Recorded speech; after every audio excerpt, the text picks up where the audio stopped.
নমস্কাৰ বন্ধুসকল, মই আজি প্ৰিয়া বৰা আপোনালোকক লৈ যাম নেঘেৰিটিং মন্দিৰ ভ্ৰমণত। এই মন্দিৰভাগ প্ৰাকৃতিক সৌন্দৰ্য আৰু ধৰ্মীয় গুৰুত্বৰ বাবে পৰিচিত হয়।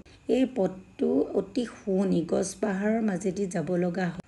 ইয়াত আহিলে মনটো একেবাৰে শান্ত লাগে। প্ৰাকৃতিক সৌন্দৰ্য দেখি চকু জোৰ। এয়া দেখিছেনে, পানীও হৈছে আকৌ সুন্দৰ প্ৰকৃতিৰ হেৰিয়াত মানে ৰাস্তাটোত, কিন্তু বৰষুণ দিছে যে সেইকাৰণে আপোনালোকে নাভাবিব যে পানীৰ কাৰণে। এয়া বান্দৰ, তাত আহি পালোহি যে বান্দৰ একদম পোৱালি, অকণি পোৱালি জন্ম দিছে এতিয়া নতুনকৈ, একদম বেলেগ মৰম লগা হয়। দেখিছেনে, এয়া আমি ষ্টেপত উঠি গৈছোঁ। বহুত ষ্টেপ পাৰ হ'ব লাগে, মানে উঠি যাব লাগে আৰু ওপৰলৈ। ভাগৰ লাগি যায়গৈ, মোৰো ভাগৰ, কিন্তু মন্দিৰলৈ আহিছোঁ গতিকে ভাগৰ নাই লগা আৰু। এই মন্দিৰভাগ আপোনাৰ বহুত বছৰৰ আগতে স্থাপন কৰিছিল। কোৱা হয় স্থানীয় লোকে এই ঠাইত এক পবিত্ৰ সপোন পাইছিল আৰু তাৰপিছতে মন্দিৰভাগ বনোৱা হৈছিল। মানে এই ঠাইখনত প্ৰাকৃতিক শক্তি আছে বুলি বহুত লোকে বিশ্বাস কৰে। ইয়াত আহিলে মনটো বহুত শান্ত।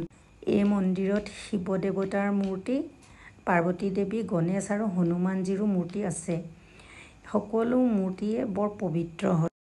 ময়ো চাকি বন্তি লগালোঁ। আপোনালোকেও সুখে থাকক, ভালে থাকক বুলি আপোনালোকৰ কাৰণেও ভগৱানৰ ওচৰত আশীৰ্বাদ বিচাৰিলোঁ মই।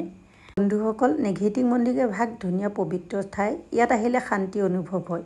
ভিডিঅ'টো ভাল লাগিলে লাইক, কমেণ্ট আৰু শ্বেয়াৰ কৰিব। মোৰ ফেচবুক পৃষ্ঠাটো ফ'ল' কৰিবলৈ নাপাহৰিব। ধন্যবাদ।